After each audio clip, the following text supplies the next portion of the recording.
warahmatullahi wabarakatuh. Sebelumnya, perkenalkan nama saya Afrilia Dwi Ananda. Saya dari kelas 1C, program studi S1 Akuntansi, Fakultas Ekonomi, Universitas Singapura Bangsa, Karawang. Tujuan saya membuat video ini adalah untuk memenuhi tugas mata kuliah pengantar literasi digital dengan dosen pengampu Bapak Ade Andri Hendriadi. Jadi, di sini saya akan menjelaskan mengenai beberapa materi terkait mata kuliah pengantar literasi digital. Ada 5 materi yang akan saya sampaikan. Materi pertama tentang sistem basis data, materi kedua tentang pengembangan informasi, materi ketiga tentang artificial intelligence atau AI, materi keempat tentang bahasa pemrograman, dan materi kelima atau yang terakhir yaitu tentang big data.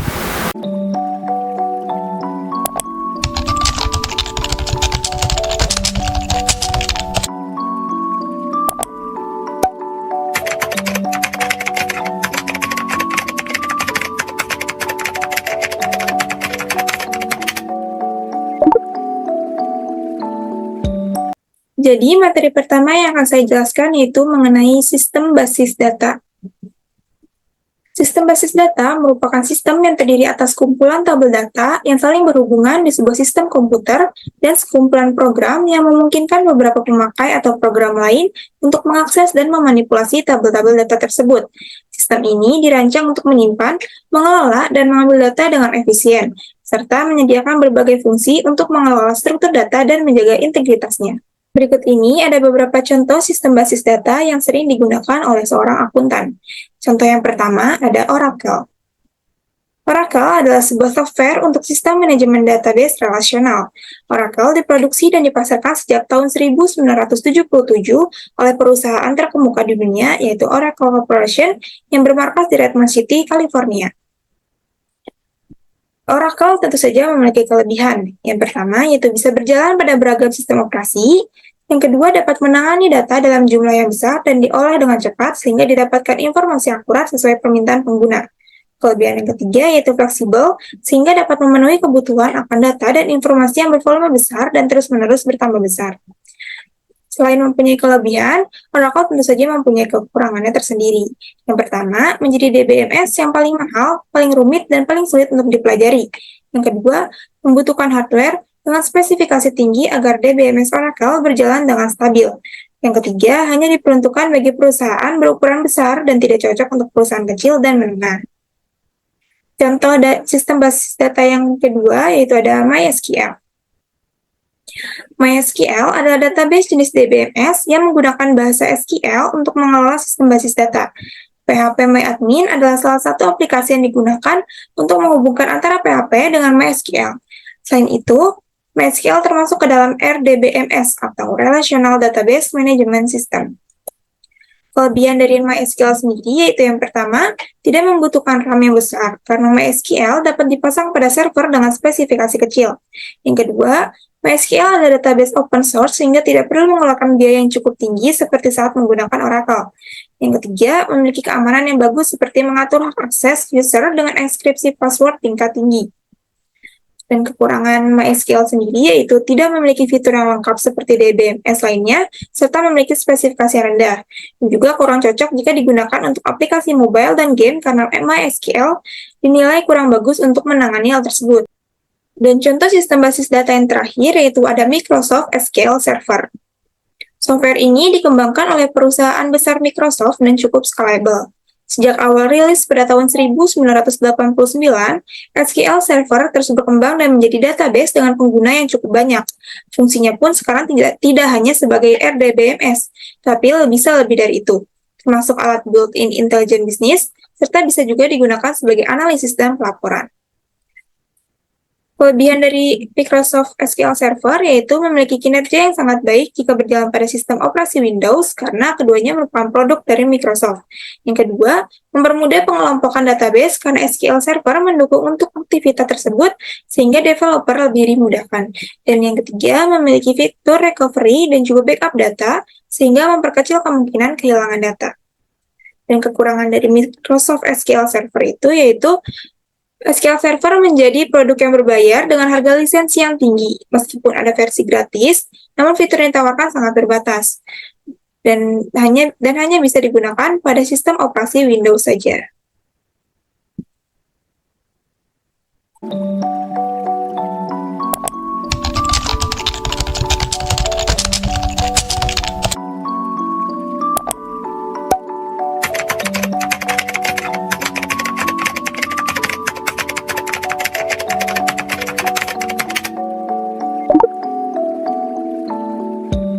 Materi kedua yang akan saya jelaskan yaitu mengenai sistem informasi akuntansi. Sistem informasi akuntansi adalah suatu sistem yang dirancang untuk mengumpulkan, mengolah, menyimpan, mengintegrasikan, serta mengkomunikasikan data. Sistem ini terdiri dari berbagai formulir, catatan dan laporan yang telah disusun dan menghasilkan suatu informasi keuangan yang dibutuhkan oleh perusahaan.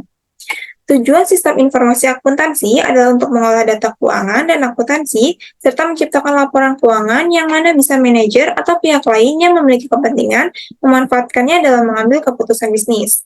Sistem ini melibatkan informasi seputar pendapatan, pengeluaran, data pelanggan, info karyawan, serta aspek perpajakan dari perusahaan. Data-data spesifik seperti pesanan penjualan dan laporan analisis, permintaan pembelian, faktur, inventaris, daftar gaji, hingga neraca saldo perlu diinput ke dalam sistem informasi akuntansi. Berikut ini merupakan beberapa fungsi sistem informasi akuntansi. Yang pertama yaitu mengumpulkan dan menyimpan data bisnis. Fungsi esensial dari adanya sistem informasi akuntansi adalah guna melakukan pengumpulan, pengolahan, dan penyimpanan data yang berhubungan dengan kegiatan operasional bisnis. Data tersebut meliputi informasi tentang penjualan, pembelian, pengeluaran, penerimaan, aset, utang, hingga piutang. Dengan adanya data yang terorganisasi dan terintegrasi, perusahaan akan memiliki akses informasi bisnis dengan mudah. Fungsi yang kedua sebagai dasar pengambilan keputusan. Fungsi utama sistem informasi akuntansi adalah mengumpulkan dan menyimpan data bisnis. Nantinya, data tersebut akan digunakan untuk membuat laporan atau analisis keuangan, perencanaan anggaran, hingga pemantauan kerja. Dengan adanya data tersebut, perusahaan akan lebih mudah dalam mengambil keputusan yang tepat, strategis, dan taktis untuk berjalannya bisnis. Dan fungsi yang ketiga yaitu menciptakan pengendalian internal. Pengendalian internal ini mencakup kebijakan, prosedur, hingga praktik yang berguna untuk melindungi aset organisasi dan memastikan kepatuhan terhadap aturan di perusahaan. Dengan adanya sistem informasi terintegrasi, maka pengendalian internal dalam perusahaan pun akan berjalan secara lebih efektif. Terdapat beberapa komponen sistem informasi akuntansi yang fungsinya saling berhubungan. Yang pertama yaitu ada orang. Komponen paling penting dalam sistem informasi akuntansi adalah orang. Orang di sini termasuk siapapun yang menggunakan sistem informasi, seperti akuntan, manajer, CFO, analisis keuangan, hingga auditor. Komponen yang kedua yaitu ada prosedur dan instruksi. Ini dimaksudkan untuk mengatur bagaimana sebuah informasi tentang perusahaan dikumpulkan, disimpan, diproses, hingga didistribusikan. Prosedur dan instruksi yang berlaku harus dikodekan ke dalam software sistem informasi akuntansi untuk diimplementasikan kepada karyawan secara konsisten agar penggunaannya dapat efektif. Komponen yang ketiga yaitu data sistem informasi akuntansi. Inti dari komponen sistem informasi akuntansi adalah data. Sistem informasi akuntansi akan menyimpan data apapun yang relevan dengan praktik bisnis suatu perusahaan dan berpengaruh pada keuangannya. Biasanya, data dalam sistem informasi akuntansi mencakup informasi tentang pajak, data inventory, jurnal umum, laporan tagihan pelanggan, permintaan pembelian, dan lain sebagainya. Dan komponen yang keempat ada perangkat lunak sistem informasi akuntansi, yaitu berupa perangkat lunak atau software yang berguna untuk melakukan penyimpanan, pengambilan, dan analisis data keuangan perusahaan. Komponen yang kelima itu ada infrastruktur TI, yaitu komponen ini merupakan perangkat keras atau hardware yang berfungsi untuk mengoperasikan sistem informasi akuntansi. Contoh infrastruktur TI adalah komputer, server, router, dan komponen hardware lainnya yang dimiliki perusahaan. Infrastruktur TI juga mencakup perencanaan untuk kondisi darurat, seperti saat pemadaman listrik, kegagalan hardware, serta hal lainnya yang dapat menghambat berjalannya sistem. Dan komponen yang terakhir, yang keenam, yaitu kontrol internal.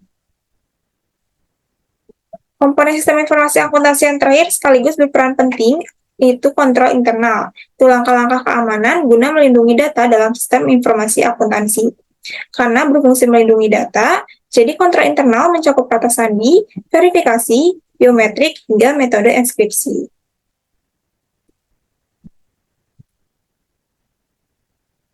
Adapun manfaat dari sistem informasi akuntansi itu sendiri yaitu yang pertama memberikan efektivitas dan efisiensi dalam pengumpulan dan penyajian informasi finansial perusahaan. Yang kedua, memudahkan klasifikasi data-data keuangan perusahaan. Yang ketiga, meningkatkan kualitas penyusunan anggaran produksi dan mengurangi pengeluaran yang tidak diperlukan. Yang keempat, mempermudah interaksi dan komunikasi data keuangan masing-masing departemen. Dan yang kelima, menjaga dan memaksimalkan keamanan data dengan adanya fitur untuk backup. Dan berikut ini merupakan salah satu contoh sistem informasi akuntansi yang sering digunakan oleh seorang akuntan, yaitu ada MIOB atau Mind Your Own Business. Mind Your Own Business atau yang lebih dikenal dengan MIOB adalah salah satu aplikasi komputer jenis akuntansi yang bisa digunakan untuk mengelola dan juga mengolah data akuntansi. Jadi, bisa dibilang bahwa MIOB adalah salah satu aplikasi pembukuan yang bisa digunakan untuk berbagai jenis usaha, baik itu usaha berskala kecil ataupun besar. Fungsi dari MIOB itu sendiri yaitu yang pertama sebagai salah satu alat bantu untuk bisa menyelesaikan pekerjaan yang berkaitan dengan kegiatan akuntansi. Yang kedua, mempersingkat waktu pembuatan pembukuan perusahaan.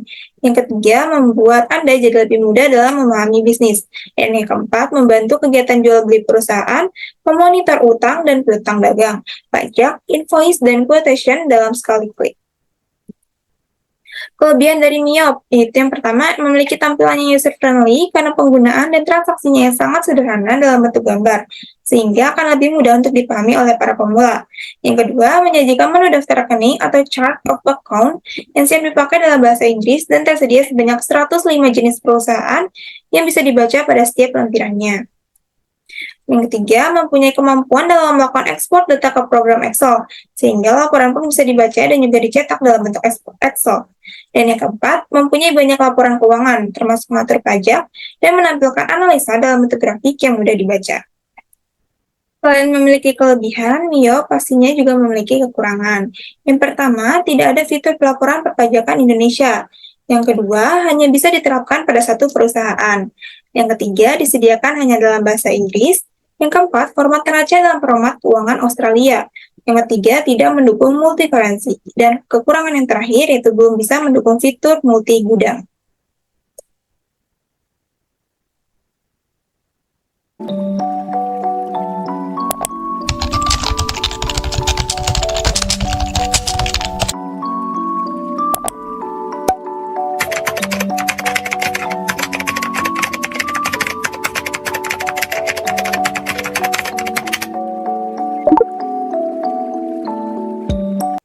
Materi ketiga yang akan saya sampaikan yaitu mengenai Artificial Intelligence atau AI. Di sini saya akan menjelaskan mengenai pengertian AI, sejarah AI, penggunaan AI dalam kehidupan, keuntungan dan risiko, kelebihan dan kekurangan, contoh AI, dan cara mengimbangi AI. Yang pertama ada pengertian AI. Artificial Intelligence atau AI atau kecerdasan buatan merupakan teknologi yang berfokus pada pengembangan sistem komputer yang dirancang untuk membuat sistem komputer mampu meniru kemampuan intelektual manusia. Dengan kecerdasannya yang disebut-sebut mampu menyaingi kemampuan kognitif manusia, teknologi AI nyatanya mampu membantu beragam pekerjaan manusia dari yang mudah sampai yang rumit sekalipun, seperti belajar dari pengalaman, mengidentifikasi pola, membuat keputusan, dan menyelesaikan tugas-tugas kompleks dengan cepat dan efisien. AI biasanya memerlukan kecerdasan manusia, seperti pengenalan suara, pengenalan wajah, pemrosesan bahasa alami, dan pengambilan keputusan. Selanjutnya ada sejarah AI. Pengembangan AI dimulai sejak tahun 1950-an ketika John McArthur, Marvin Minsky, dan para ilmuwan lainnya di Massachusetts Institute of Technology membentuk kelompok penelitian untuk mempelajari tentang kecerdasan buatan. Mereka menciptakan program-program komputer yang dapat meniru kemampuan manusia, seperti pemrosesan bahasa alami dan permainan catur. Pada tahun 1956, McCarthy mengadakan konferensi pertama tentang AI yang dikenal sebagai Dartmouth Conference yang menjadi tonggak awal perkembangan AI sebagai bidang ilmu yang mandiri. Pada konferensi ini, para ilmuwan sepakat untuk memusatkan perhatian mereka pada pembangunan program-program komputer yang mampu mempelajari dan berpikir seperti manusia. Namun, pada tahun 1970-an, perkembangan AI terhenti karena kendala teknis dan keuangan yang besar. Baru pada tahun 1980-an, teknologi komputer semakin maju dan perkembangan AI kembali berkembang pesat. Pada tahun 1997, sebuah program komputer bernama Deep Blue buatan IBM berhasil mengalahkan juara catur Garry Kasparov. Pada dekade terakhir, perkembangan AI semakin pesat, terutama dengan munculnya teknologi deep learning dan neural network yang memungkinkan komputer belajar dari data dan meningkatkan kinerjanya secara mandiri. Saat ini, AI telah digunakan dalam berbagai aplikasi, termasuk kendaraan otonomi, pengenalan suara dan wajah, asisten virtual, dan lain-lain. Selanjutnya ada penggunaan AI dalam kehidupan yang modern.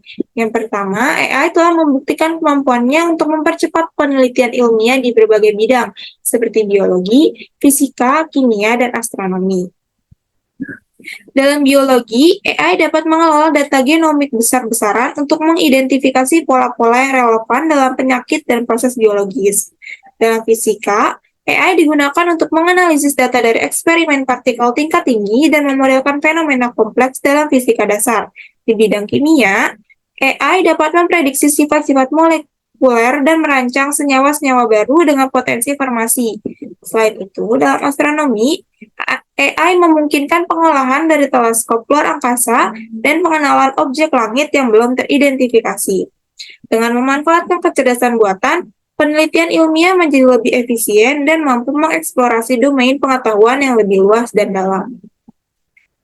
Yang kedua, penggunaan AI yang kedua, beberapa perusahaan teknologi besar seperti Google, Microsoft, dan Amazon menggunakan AI dalam produk dan layanan mereka, seperti pencarian web, pengenalan suara dan wajah, dan penerjemahan bahasa. Misalnya dalam mesin pencari Google, AI digunakan untuk menyempurnakan hasil pencarian, menyarankan pertanyaan, dan memahami bahasa manusia. Amazon menggunakan AI dalam rekomendasi produk yang disesuaikan dengan preferensi pelanggan, serta dalam proses otomatisasi di pusat distribusinya. Microsoft telah memanfaatkan AI dalam rekomendasi produk yang disesuaikan dengan preferensi pelanggan, serta dalam proses otomatisasi di pusat distribusinya.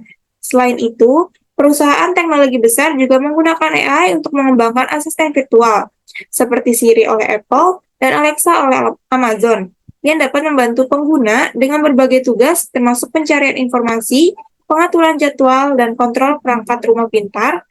Dengan demikian, AI telah mengubah cara perusahaan teknologi besar berinteraksi dengan penggunanya dan meningkatkan efisiensi serta kualitas produk dan layanan yang mereka tawarkan. Penggunaan AI yang ketiga yaitu AI juga digunakan dalam bidang keamanan siber dan keamanan nasional. Dengan teknologinya dapat membantu perusahaan untuk mengidentifikasi ancaman dan menemukan korelasinya dengan potensi risiko secara cepat. Praktik deteksi otomatis ini akan mampu meminimalisir human error selama proses berlangsung. AI sendiri dilatih untuk memproses sejumlah besar data sehingga memiliki pemahaman yang lebih baik tentang ancaman dunia siber atau dunia maya. Dengan pemahaman tersebut, AI dapat menunjukkan berbagai risiko keamanan siber, seperti tautan yang mencurigakan, sebelum menentukan solusi yang tepat. Penggunaan AI yang keempat yaitu dalam bidang kesehatan. AI dapat diandalkan untuk melakukan diagnosis penyakit dan perawatan pasien. Bahkan, ketepatannya yang dapat dilakukan oleh AI lebih akurat daripada yang dilakukan oleh dokter spesialis. Dengan pemrograman yang konsisten, AI juga dapat melakukan banyak kasus dalam satu waktu. Sangat jauh berbeda dengan kemampuan manusia yang memiliki batas. AI juga dapat membantu dokter dalam memutuskan strategi terapi yang tepat dan memperkirakan kemungkinan hasil yang berbeda.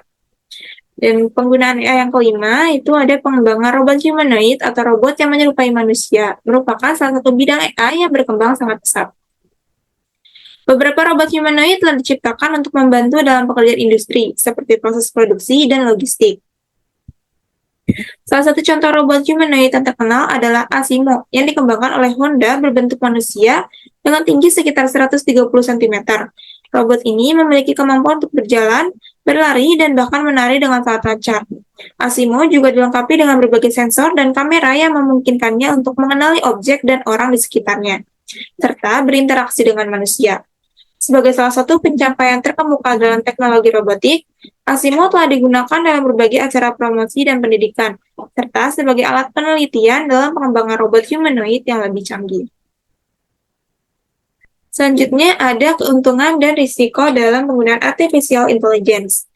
Keuntungan utama dari penggunaan artificial intelligence atau kecerdasan buatan ini adalah kemampuannya untuk meningkatkan efisiensi dan produktivitas dalam berbagai bidang. AI dapat memproses data secara cepat dan akurat, mengidentifikasi pola yang sulit dideteksi oleh manusia, dan mengambil keputusan berdasarkan analisis data yang mendalam. Ini dapat menghasilkan penghematan waktu dan biaya, serta meningkatkan kualitas layanan produk. Selain itu, AI dapat digunakan untuk menjalankan tugas-tugas berulang secara otomatis, memungkinkan manusia untuk fokus pada pekerjaan lebih kreatif dan berpikir strategis. Selain mempunyai keuntungan, AI tentu saja memiliki resiko dalam penggunaannya. Risiko utama yang terkait dengan AI adalah potensi kehilangan pekerjaan manusia akibat otomatisasi. Ketika tugas-tugas rutin digantikan oleh AI, pekerjaan manusia dalam beberapa sektor mungkin kehilangan pekerjaan mereka. Selain itu, kekhawatiran tentang privasi dan keamanan data juga muncul karena AI dapat digunakan untuk mengumpulkan, menganalisis, dan menyimpan data pribadi dalam skala besar. Dalam pengembangan dan penggunaan AI, perlu ada perhatian yang memastikan manfaatnya dapat dirasakan oleh masyarakat secara luas. Selanjutnya, ada kelebihan AI. AI memiliki beberapa kelebihan yang membuatnya menjadi teknologi yang sangat menjanjikan di berbagai bidang. Kelebihan yang pertama ada kemampuan analitik. AI mampu menganalisis data dengan cepat dan akurat, bahkan dalam jumlah yang sangat besar. Hal ini memungkinkan pengambilan keputusan yang lebih baik dan prediksi yang lebih akurat. Kelebihan yang kedua ada efisiensi tinggi. Dengan kecepatan pemrosesan yang tinggi, AI dapat menyelesaikan tugas-tugas dengan cepat dan akurat. Hal ini membantu penghemat waktu dan biaya dalam banyak bidang, seperti manufaktur, perbankan, dan logistik. Kelebihan yang ketiga yaitu pembelajaran mandiri. AI mampu belajar dari data yang ada dan meningkatkan kinerjanya seiring waktu. Dengan demikian, sistem AI dapat terus berkembang dan menjadi lebih cerdas seiring berjalannya waktu. Dan kelebihan yang keempat yaitu pengambilan keputusan yang objektif. AI dapat memproses data secara objektif tanpa dipengaruhi oleh emosi atau bias manusia. Hal ini dapat mengurangi kesalahan dan meningkatkan akurasi dalam pengambilan keputusan. Selain memiliki kelebihan, tentu saja artificial intelligence atau kecerdasan buatan memiliki kekurangan.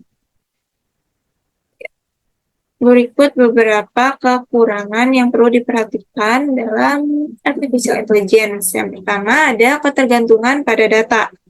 Performa AI sangat bergantung pada data yang digunakan untuk pelatihan.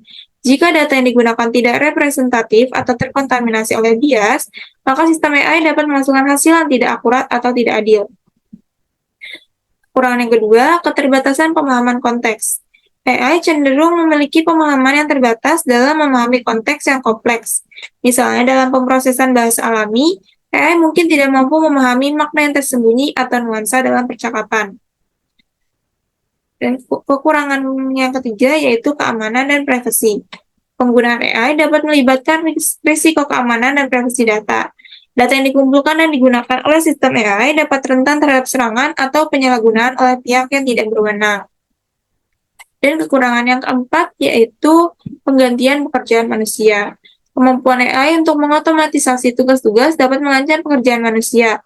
Pekerjaan yang sederhana dan berulang dapat digantikan oleh sistem AI sehingga mempengaruhi lapangan pekerjaan tertentu. Berikut ada contoh-contoh dari artificial intelligence. Yang pertama ada asisten virtual. Asisten virtual merupakan salah satu contoh artificial intelligence pertama yang banyak digunakan dalam kehidupan sehari-hari. Seperti peranan asisten pada umumnya, teknologi ini mampu membantu berbagai pekerjaan manusia seperti pencarian informasi, pengaturan jadwal meeting, membacakan email, bahkan mengingatkan sejumlah acara penting yang perlu dihadiri. Salah satu contoh AI berbentuk asisten virtual adalah ChatGPT. ChatGPT adalah natural language processing yang mampu menggunakan algoritma machine learning dan deep learning untuk memahami konteks dari suatu percakapan dan menghasilkan tanggapan yang sesuai. ChatGPT dapat digunakan untuk tugas-tugas spesifik seperti customer service, menjawab pertanyaan konsumen, dan mengaktifkan fitur seperti pengenalan kata kunci, analisis sentimen, dan memberi respon. Dengan kemampuannya untuk memahami konteks dan menghasilkan percakapan yang menarik, ChatGPT memungkinkan bisnis mengotomatiskan tugas layanan pelanggan dan menciptakan pengalaman personal untuk pelanggan mereka. ChatGPT juga memungkinkan perusahaan untuk memiliki lebih banyak waktu untuk fokus pada pekerjaan yang lebih penting untuk membantu meningkatkan kepuasan pelanggan.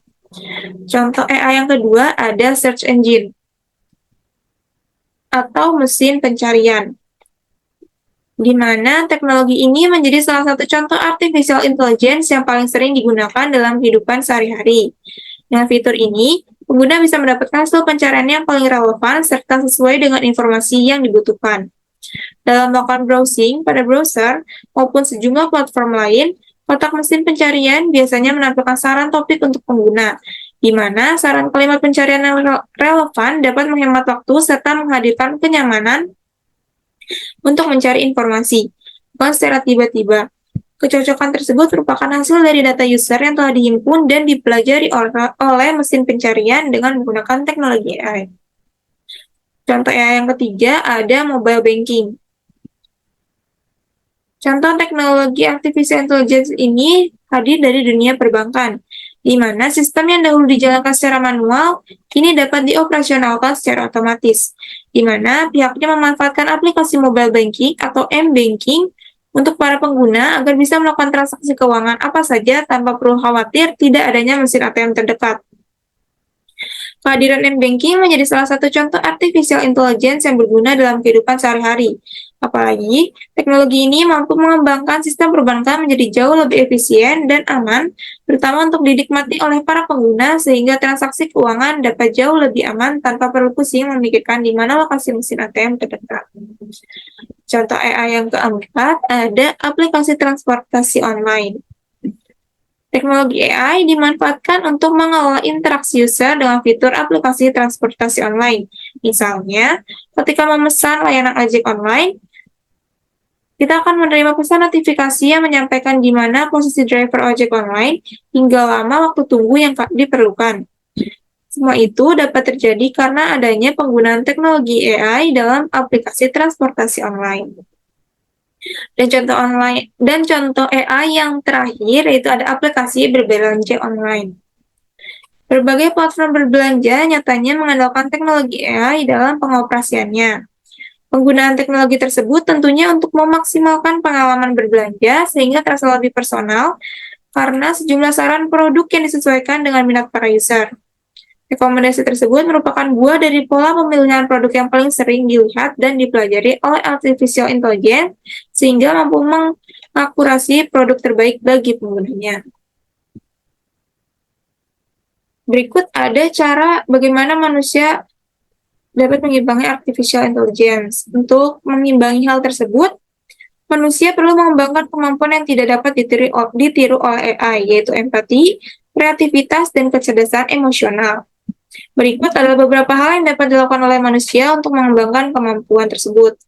Yang pertama, pelajari keterampilan yang memerlukan kecerdasan emosional dan kreativitas, seperti seni, musik, dan sastra.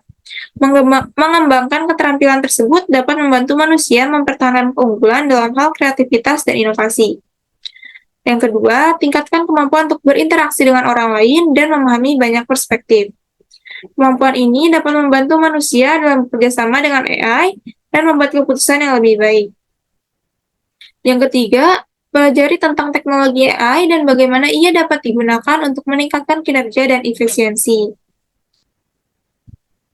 Dengan memahami teknologi AI, manusia dapat mengambil keputusan yang lebih baik tentang cara menggunakan dan mengintegrasikan teknologi AI dalam Dan selanjutnya ada berpikir kritis dan kreatif dapat membantu manusia dalam mengembangkan solusi yang baru dan inovatif untuk masalah yang kompleks. Hal ini juga dapat membantu manusia dalam mengembangkan kemampuan untuk menyelesaikan masalah yang tidak dapat ditangani oleh AI. Dan cara yang terakhir yaitu tingkatkan keterampilan analitis untuk dapat mengumpulkan dan menganalisis data secara efektif. Dengan mengembangkan kemampuan ini, manusia dapat memahami data dan mengambil keputusan yang lebih baik dalam menghadapi masalah yang kompleks.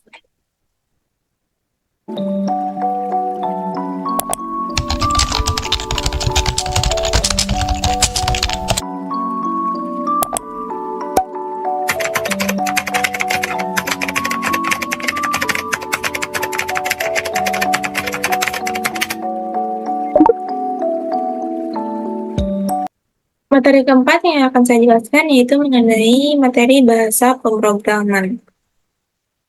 Bahasa pemrograman adalah bahasa yang digunakan oleh programmer untuk memberikan instruksi kepada komputer. Itulah kenapa bahasa pemrograman tersusun dari sintaks yang merupakan perintah komputer untuk menjalankan suatu program. Perintah tersebut akan diterjemahkan menjadi logika yang dimengerti komputer. Dengan begitu, tidak heran kalau bahasa pemrograman sering disebut sebagai bahasa komputer. Hasil akhir dari penggunaan bahasa pemrograman adalah sistem operasi, aplikasi desktop, website, aplikasi mobile, bahkan berbagai perangkat teknologi yang biasa dioperasikan sehari-hari. Maka bisa dipahami bahwa bahasa pemrograman adalah bagian dari website development. Selanjutnya ada fungsi dari bahasa pemrograman. Yang pertama, sebagai media komunikasi antara programmer dan komputer. Fungsi pertama bahasa pemrograman adalah sebagai jembatan komunikasi antara programmer dan komputer. Ini sesuai dengan fungsi bahasa itu sendiri, yakni alat komunikasi yang dipahami oleh penuturnya. Sayangnya, bahasa yang dipahami komputer berbeda dengan bahasa manusia. Maka dari itu, perintah bahasa pemrograman yang ditulis programmer harus diterjemahkan terlebih dahulu agar bisa dimengerti komputer. Untuk menerjemahkan bahasa pemrograman ke bahasa komputer, ada dua metode yang bisa digunakan, yaitu metode compiler dan metode interpreter. Dan fungsi yang kedua yaitu sebagai tools untuk mengembangkan sistem dan program. Cara kerjanya, programmer akan menulis kode program atau coding yang kemudian diubah menjadi kode mesin. Hasil akhir dari kode mesin tersebut adalah jutaan sistem operasi, website, games, dan aplikasi yang ada saat ini. Selanjutnya ada jenis-jenis bahasa pemrograman. Yang pertama ada bahasa pemrograman tingkat rendah, yaitu jenis bahasa pemrograman yang paling dekat hubungannya dengan logika komputer. Bahasa jenis ini bisa dijalankan di komputer tanpa perlu diterjemahkan terlebih dahulu dengan compiler atau interpreter. Bahasa pemrograman tingkat rendah dibagi lagi menjadi dua, yaitu yang pertama bahasa mesin, itu bahasa asli yang dipahami komputer. Bahasa ini juga dikenal sebagai kode mesin atau kode objek. Umumnya, bahasa mesin ditampilkan dalam kode biner, atau 0 dan 1. Dan bahasa pemrograman tingkat rendah yang kedua ada bahasa assembly. Bahasa assembly memanfaatkan mnemonik atau singkatan kata-kata dalam bahasa Inggris untuk membentuk perintah tertentu. Karenanya, bahasa ini perlu dikonversi lagi menjadi bahasa mesin. Jenis bahasa pemrograman yang kedua ada bahasa pemrograman tingkat menengah. Bahasa pemrograman tingkat menengah adalah jenis bahasa pemrograman yang menjadi penghubung antara bahasa tingkat rendah dan bahasa tingkat tinggi. Sebagai bahasa penghubung, jenis bahasa pemrograman tingkat menengah menggunakan perintah yang mendekati bahasa manusia, sehingga mudah dipahami. Di sisi lain, kompleksitasnya lumayan tinggi mendekati bahasa assembly. Oleh sebab itu, bahasa tingkat menengah juga sering dipakai untuk membangun sistem operasi. Bahkan, ia biasa digunakan untuk membuat program yang dapat mengelola program lain seperti terminal. Dan jenis bahasa pemrograman yang terakhir ada bahasa pemrograman tingkat tinggi, yaitu jenis bahasa pemrograman dengan perintah yang menyerupai bahasa manusia. Dengan kata lain, perintah tersebut sangat mudah ditulis, dibaca, dan dikelola untuk keperluan lebih lanjut. Terlepas dari itu, bahasa tingkat tinggi sering dimanfaatkan untuk membangun website dan aplikasi. Bahasa tingkat tinggi dibagi menjadi dua jenis, yaitu yang pertama, pemrograman berorientasi prosedural, dan yang kedua, pemrograman berorientasi objek. Berikut adalah contoh dari bahasa pemrograman. Yang pertama ada JavaScript. JavaScript adalah bahasa program yang dipakai untuk mengembangkan website dari segi klien. JavaScript merupakan salah satu bahasa tertua di dunia karena sudah dikembangkan sejak tahun 1995. JavaScript memungkinkan programmer menambahkan fitur-fitur kompleks sehingga halaman website jadi lebih dinamis dan interaktif. Contohnya untuk membuat pop-up notifikasi, pesan konfirmasi, bahkan game sederhana di halaman web. Bahkan, kemampuan JavaScript semakin meningkat berkat adanya Node.js, sebuah runtime environment. Jadinya, JavaScript kini tidak hanya dipakai untuk membangun website dinamis, ia juga dimanfaatkan dalam pengembangan server aplikasi mobile, aplikasi animasi grafis, games, dan masih banyak lagi. Kelebihan bahasa pemrogram JavaScript yaitu membuat website jadi lebih dinamis, sekaligus menambah fitur-fitur baru di website, membersihkan waktu loading halaman website dari server, memungkinkan untuk digunakan bersama bahasa lain, merupakan bahasa pemrograman yang sangat mudah dipahami dan dipelajari pemula, dan mampu mengembangkan sistem yang solid karena ekosistemnya yang luas dan fleksibel.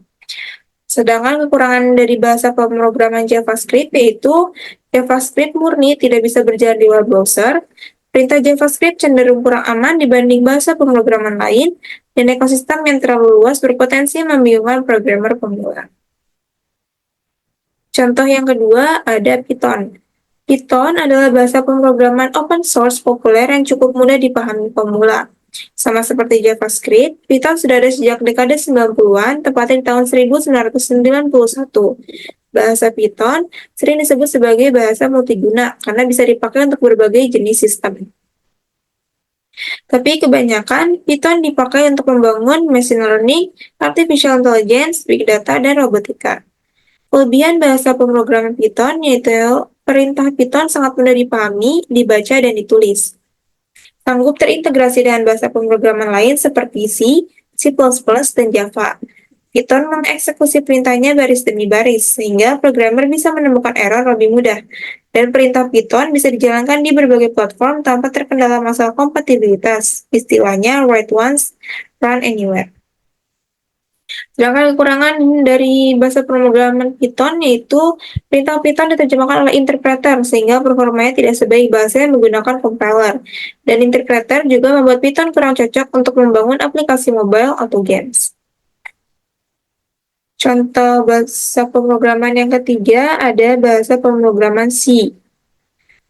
Bahasa pemrograman C juga termasuk veteran karena sudah dikembangkan sejak tahun 1972 oleh Dennis M. Ritchie dari perusahaan AT&T. Bahasa C tergolong bahasa tingkat menengah yang menggabungkan kemudahan bahasa tingkat tinggi dan kemampuan bahasa tingkat rendah. Ia banyak digunakan untuk membangun sistem operasi, text editor, driver, dan compiler. Kelebihan bahasa pemrograman C yaitu sebagai bahasa tingkat menengah, perintah C masih cukup mudah dimengerti. Bahasa C dikenal punya kinerja yang cepat, efisien, dan tangguh. Dapat diandalkan untuk membangun program dengan kalkulasi yang rumit, dan terdapat fitur alokasi memori dinamis sehingga performanya terbilang stabil. Sedangkan kekurangan dari bahasa pemrograman C yaitu metode penanganan error yang kurang baik, sehingga agak sulit menemukan kesalahan pengetikan perintah, dan tidak mendukung reusability sehingga programmer harus menulis kode yang sama secara berulang-ulang. Contoh bahasa pemrograman yang selanjutnya ada C#, adalah bahasa pemrograman modern yang berorientasi objek. Bahasa ini memanfaatkan layanan web berbasis XML dan berjalan di atas platform .NET milik Microsoft. C# adalah bahasa pemrograman untuk kebutuhan pengembangan umum. Namun, C# banyak digunakan untuk membangun aplikasi berbasis web. Bahasa ini agak sulit dipelajari, jadi kurang cocok bagi yang masih pemula. Kelebihan bahasa pemrograman C# yaitu bahasa C# sangat kompatibel dengan ekosistem Windows karena memanfaatkan platform .NET. Bahasa C# lebih modern dibandingkan C dan C++, sehingga lebih mudah di-maintenance. Berbeda dengan Java, C++ menyediakan fasilitas backup untuk mencegah kebocoran memori. Sedangkan kekurangan dari bahasa pemrograman C# yaitu ketergantungan dengan platform .NET sehingga kurang fleksibel untuk platform lain. Dan bahasa C# menggunakan kombinasi perintah bahasa lain seperti C dan Java, sehingga cenderung sulit untuk dipelajari. Dan contoh Bahasa pemrograman yang terakhir ada bahasa pemrograman C++. Bahasa pemrogram C++ pertama kali dikembangkan tahun 1980 oleh ahli komputer bernama Johannes Stroustrup. Bahasa perbaikan dari bahasa C ini punya fitur layaknya bahasa tingkat tinggi. Sebut saja pendekatan berorientasi objek, penanganan error, dan saran pengetikan atau autocomplete. Bahasa pemrogram C++ paling cocok dipakai untuk membangun aplikasi berbasis desktop. Kelebihan dari bahasa pemrogram C++ yaitu bahasa C++ mendukung struktur pemrograman yang ringkas dan portable, mendukung beberapa kemampuan pemrograman berorientasi objek, seperti abstraksi, pewarisan, dan enkapsulasi. Perintah C++ mudah dipahami layaknya bahasa tingkat tinggi, tapi bisa dipakai untuk membangun sistem kompleks seperti bahasa tingkat rendah, dan lebih kompatibel dengan banyak platform dibandingkan bahasa C. Sedangkan kekurangan bahasa pemrograman C++ yaitu bahasa C++ masih kurang aman dibandingkan bahasa lain seperti Python, apalagi Java. Tidak mendukung fitur garbage collection atau penghapusan objek tanpa deklarasi perintah, sehingga lebih boros memori. Dan bisa dipakai membangun aplikasi berbasis web, tapi proses debugnya tidak semudah aplikasi desktop.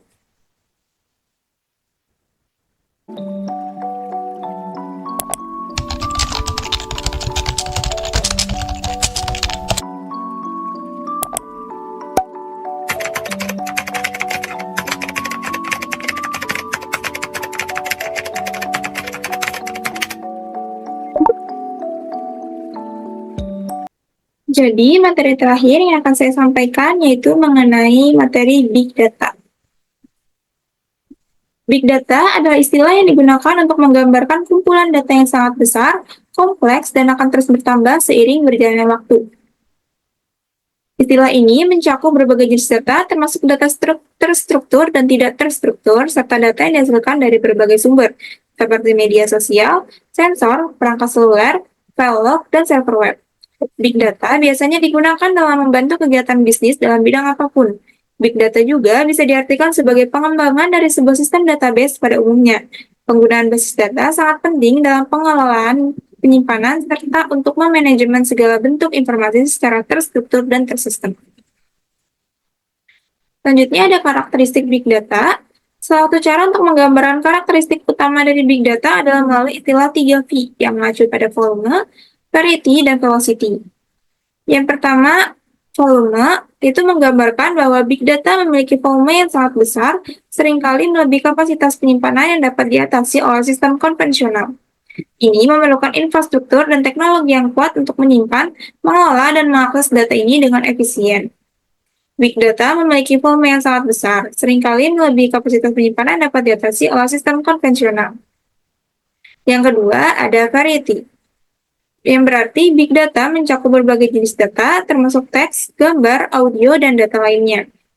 Menunjukkan bahwa big data mencakup berbagai jenis data, termasuk teks dari media sosial, gambar dari kamera pengawas, data sensor dari perangkat IoT atau Internet of Things, dan masih banyak lagi. Karena keragaman jenis data ini menambah kompleksitas dalam pemrosesan dan analisis data. Dan karakteristik yang terakhir yaitu ada velocity. Velocity mengacu pada kenyataan bahwa big data dihasilkan dengan cepat dari berbagai sumber.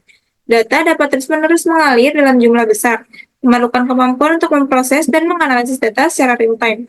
Ini sangat penting dalam konteks seperti analisis keamanan jaringan, prediksi cuaca, atau pemantauan performa sistem.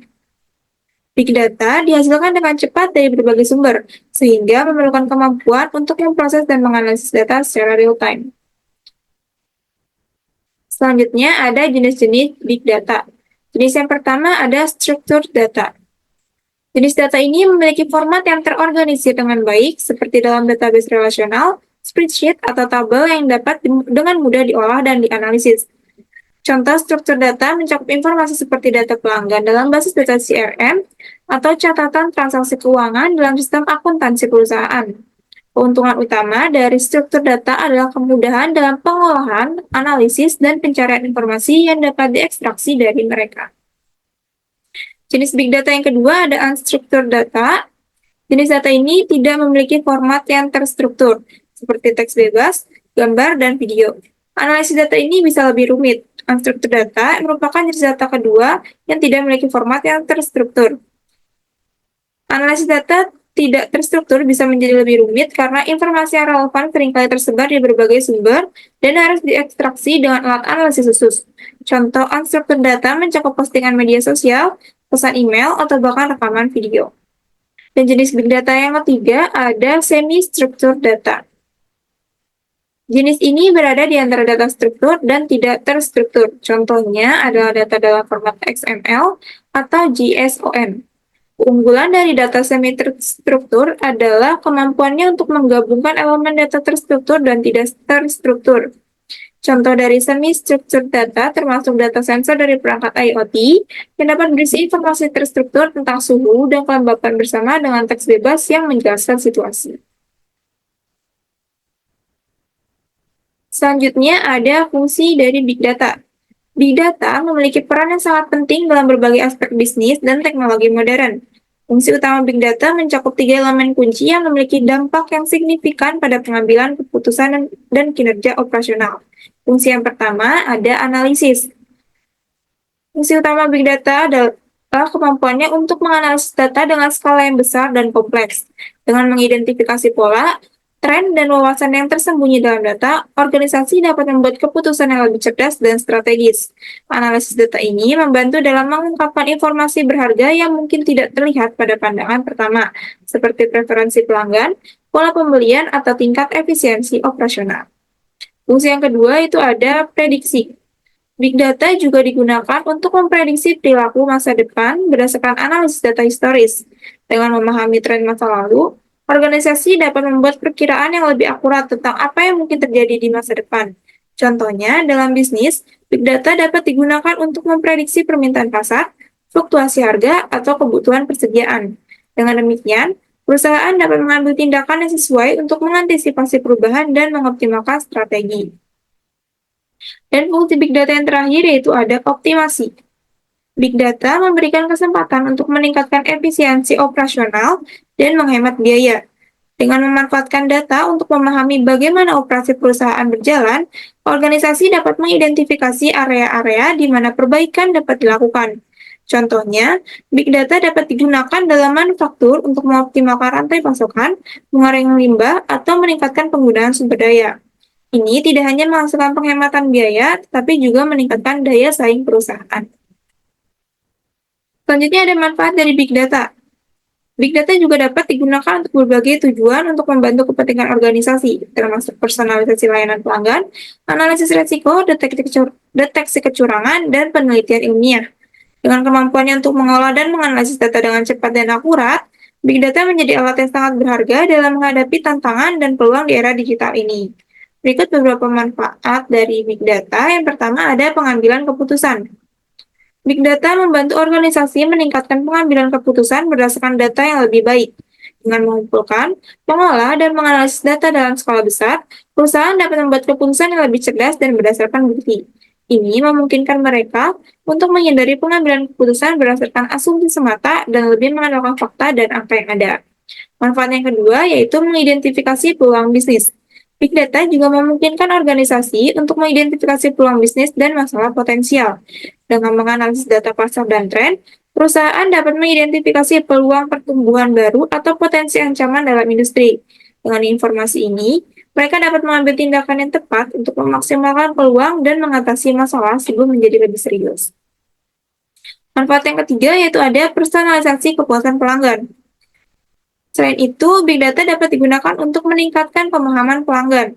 Dengan menganalisis perilaku pelanggan dan preferensi mereka, perusahaan dapat memberikan layanan yang lebih dipersonalisasi dan relevan. Ini tidak hanya memperkuat hubungan dengan pelanggan, tetapi juga membantu dalam retensi pelanggan dan pertumbuhan bisnis. Dan manfaat yang terakhir yaitu membuat inovasi produk dan layanan.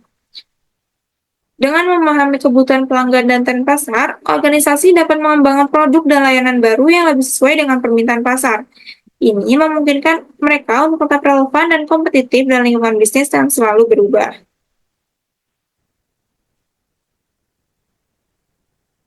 Selanjutnya ada contoh-contoh dari penggunaan Big Data.